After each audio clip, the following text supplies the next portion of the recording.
Donc, par ce petit tutoriel, je vais vous présenter l'outil SITAC numérique. Donc, je suis sur WebCarto Formation.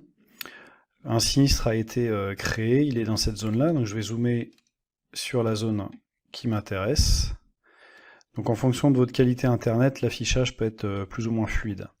Avant de commencer, je vais vous faire une présentation des différents menus. Donc, l'outil SITAC, il est ici. Donc, on va le chercher en cliquant sur SITAC. Là, vous avez le numéro de votre intervention, vérifiez que c'est bien celle-ci. Vous pouvez l'enregistrer, et quand vous l'enregistrez, ça permet au CODIS d'avoir accès à ces infos. Les différents menus, donc le menu enregistré, la gomme qui sert à effacer complètement la SITAC, l'outil déplacer. Une fois que j'ai créé un objet, je peux le déplacer en cliquant ici, puis sur l'objet. Et là, c'est l'outil modifier. Si je veux modifier un texte dans un élément ou le supprimer, je clique ici. On a notre onglet moyen, où je vais avoir niveau agrès, niveau groupe, niveau colonne, les avions, des moyens hors ES10, un PC de colonne, un PC de site, et là, un point de transit. Je vais retrouver différentes actions ici. Donc une défense linéaire, une défense périmétrale, une attaque simple. Ici, un jalonnement, une noria, une reconnaissance, bombardement d'hélicos et bombardement d'avions. Infrastructure, donc par exemple le PRM, le CRI, etc. On va les retrouver sous cette infrastructure-là. Label, donc ça permet de faire des étiquettes et d'ajouter du texte à ma SITAC. Différents outils pour la sectorisation, donc là on est sur des sectos fonctionnels de niveau groupe, des niveaux colonnes de niveau site. Et là, on va avoir des sectorisations géographiques. Différentes icônes pour le sinistre. Donc, je peux mettre une étoile qui symbolise par exemple l'origine du feu, ou je peux utiliser une mire. Cet outil me permettra de dessiner le contour de mon sinistre. Cet outil me permet de donner l'axe principal, par exemple la direction de mon feu, et ça, les axes secondaires. Les différentes prises d'eau, donc on va être sur de la prise d'eau pérenne, sur de la prise d'eau non pérenne, et là sur des points de ravitaillement pour bombardier d'eau. Les sources liées aux personnes, à l'incendie, à l'eau ou au risque chimique. Les cibles, pareil. Différents accès, donc accès lambda. En feu de forêt, là on va avoir l'accès au sinistre, les rocades autour du sinistre, les pénétrantes à mon sinistre, et après ça c'est d'autres icônes peu utilisées, mais si on a des évolutions difficiles, des accès compliqués, si je veux indiquer un sens de circulation, ou une circulation impossible, le baron. Quelques outils pour m'indiquer le nivellement, le sens de la pente, des étages, un point côté, et des données astrométéo, je peux positionner le nord et le vent. Donc maintenant que vous avez vu les différents menus de la SITAC, on va en réaliser une en direct de A à Z. On part de la page WebCSAT, donc ici on est sur WebCSAT Formation où une intervention a été créée exprès pour cette démonstration. On va chercher l'icône cartographie. Là on repère que notre intervention elle est ici, on voit son icône. Donc je peux zoomer dessus. Et si je la SITAC, je vais chercher donc l'onglet ici.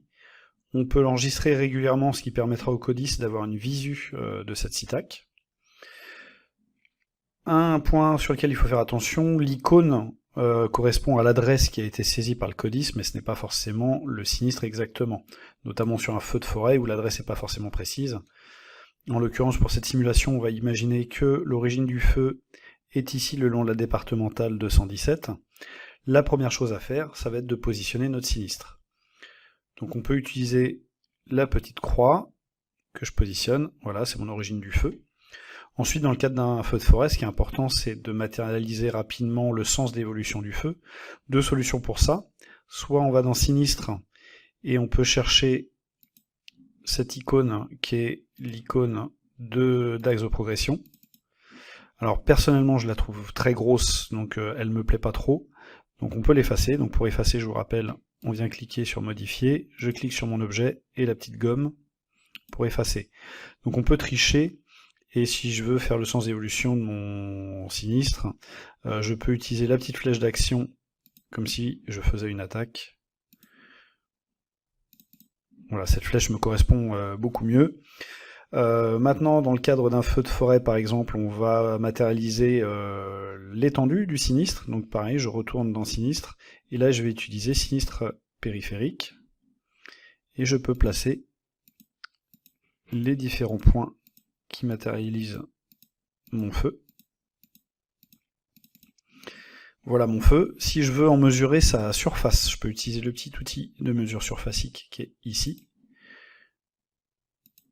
Grosso modo, je fais mon contour.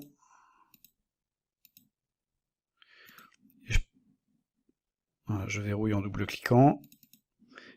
Et je peux voir ici là, que mon feu fait 85 hectares. Maintenant, ce qui va nous importer, c'est de placer nos moyens. Donc j'ai tout un choix, je peux les placer agrès par agrès, donc on va faire ça, on va placer un CCF. Je vais zoomer un petit peu. J'ai un premier CCF qui est sur ce chemin, j'ai une fenêtre qui s'ouvre, et là, vu que tous les engins de l'intervention sont déjà pré-rentrés, je peux aller chercher le CCF qui m'intéresse.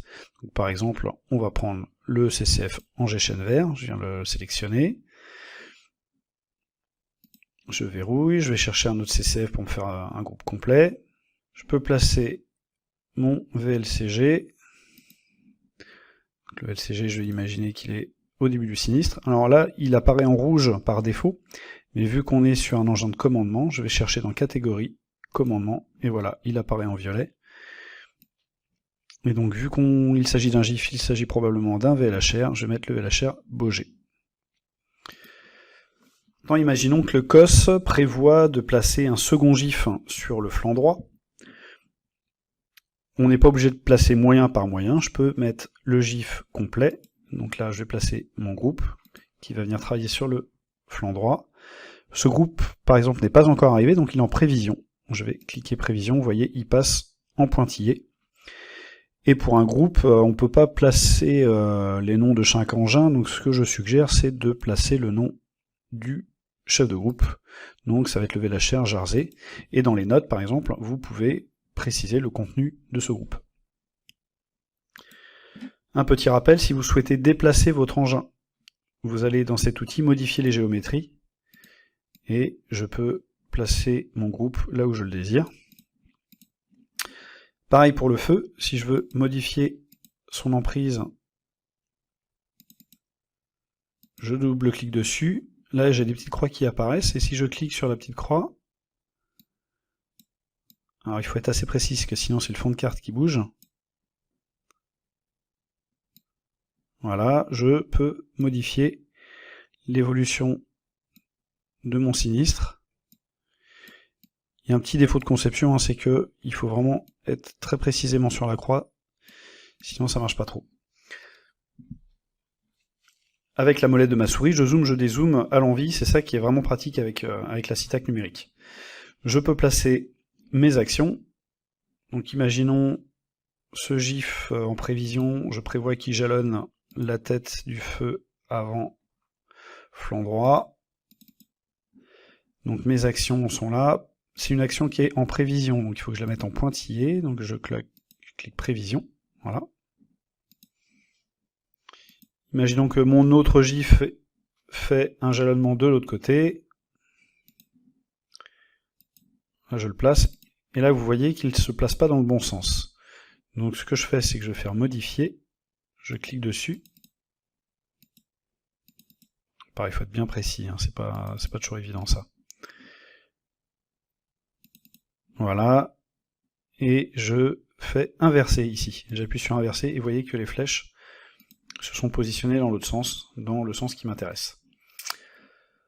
Maintenant, imaginons, je veux placer mon groupe Alim.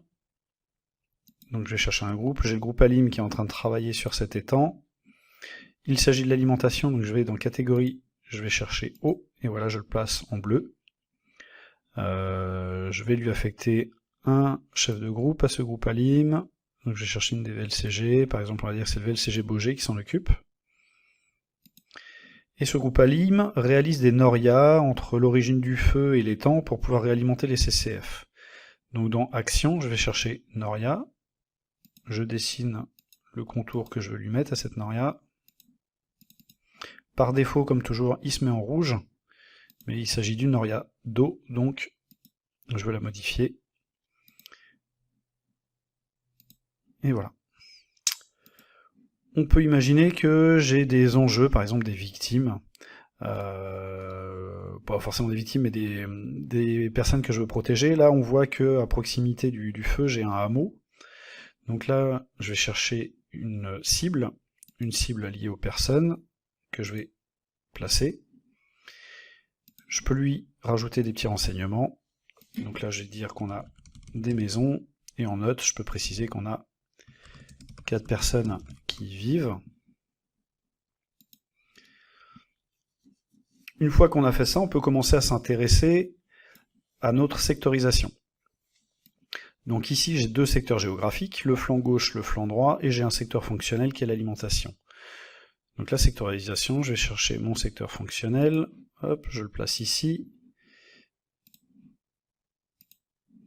On est sur un secteur qui est lié à l'eau, et là, je peux préciser son nom. Secteur alim. Je peux mettre le nom du chef de groupe, par exemple, ici,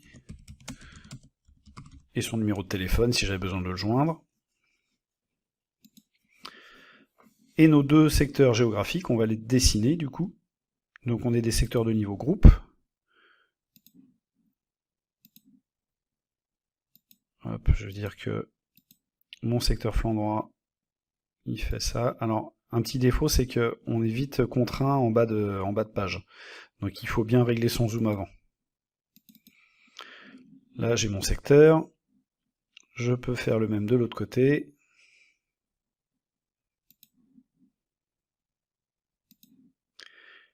Là, j'ai mon secteur flanc droit, ici.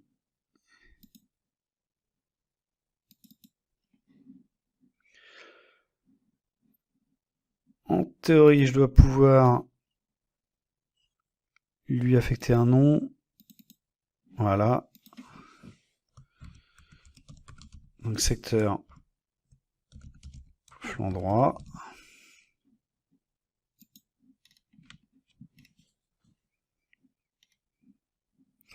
Donc là, le nom est apparu ici, et je peux faire la même chose de l'autre côté. Donc, pareil, la difficulté, c'est qu'il faut bien viser juste.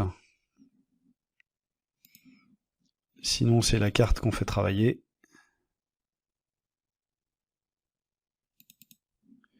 Et là, j'ai mon secteur flanc gauche.